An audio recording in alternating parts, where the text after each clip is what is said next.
ஒரு கட்டத்துல ஆவேசமடைஞ்ச பப்ளிக் அந்த தனியார் நிதி நிறுவனத்துக்குள்ள அதிரடியா நுழைஞ்சதால பதற்றம் தொத்திக்கிச்சு.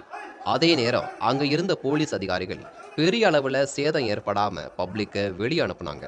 என்னோட பையன் தான் ஃபர்ஸ்ட் அந்த காலை அட்டன் பண்ணான். அந்த கால் அட்டன் பண்ணதுனா என் பையன்கிட்ட சொல்லியிருக்காங்க, உங்க அம்மா அரெஸ்ட் பண்ணிடுவோம், உங்க குழந்தைங்களை வந்து உங்க குழந்தைங்க மேல உங்களுக்கு அக்கறை இல்லையா, நீங்க வந்து இப்படி போயிட்டு அரெஸ்ட் வாரண்ட்ல வந்து ஜெயிலில் உட்காந்தீங்கன்னா உங்க பிள்ளைங்களோட லைஃப் என்ன ஆகும், உங்க பசங்க மற்ற பசங்க வந்து உங்க பசங்களை வந்து கேலி பண்ணாத, உங்க அம்மா வந்து ஜெயிலுக்கு போனவங்க அப்படி இப்படின்னு சொல்லிட்டு என்னை ரொம்ப மிரட்டினாங்க சார். வீக்காருக்கு ட்ரீட்மெண்ட் போனேன். நான் ஒரு ட்ரீட்மெண்ட் எடுத்தேன், 3000 ரூபா கட்டிட்டு எனக்கு ட்ரீட்மெண்ட் சரி வரல. நான் ஒதுங்கினேன் சார். ஒதுங்கின உடனே என்னோட ஒரு ஆங்கிலத்தில் ஒரு ஃபார்ம் ஒன்று கொடுத்தாங்க, அதில் கையெழுத்து போட சொன்னாங்க ட்ரீட்மெண்ட்டுக்கு தான் சொல்லிட்டு நான் நம்பி போட்டுட்டேன். போட்டுட்டு உடனே என் பேரில் 30,000 பஜாஜ்லேருந்து லோன் போட்டு என்னை மோசடி பண்ணி எனக்கு சனிக்கிழமை அன்னைக்கு ஃபோன் பண்ணி, நான் சென்னை ஹைகோர்ட்லேருந்து வக்கீல் பேசுகிறேன், பஜாஜ்லேருந்து உங்கள் பேரில் கேஸ் போட்டுக்கிறாங்க, நீங்கள் வட்டி முதல்ல 30,000 எடுத்துன்னு வந்து இங்கே கட்டுறீங்களா இல்லை சென்னை ஹைகோர்ட்டில் கட்டுறீங்களா, இல்லைன்னா 5 நாள் தூக்கி உள்ளே வச்சிருவோம்.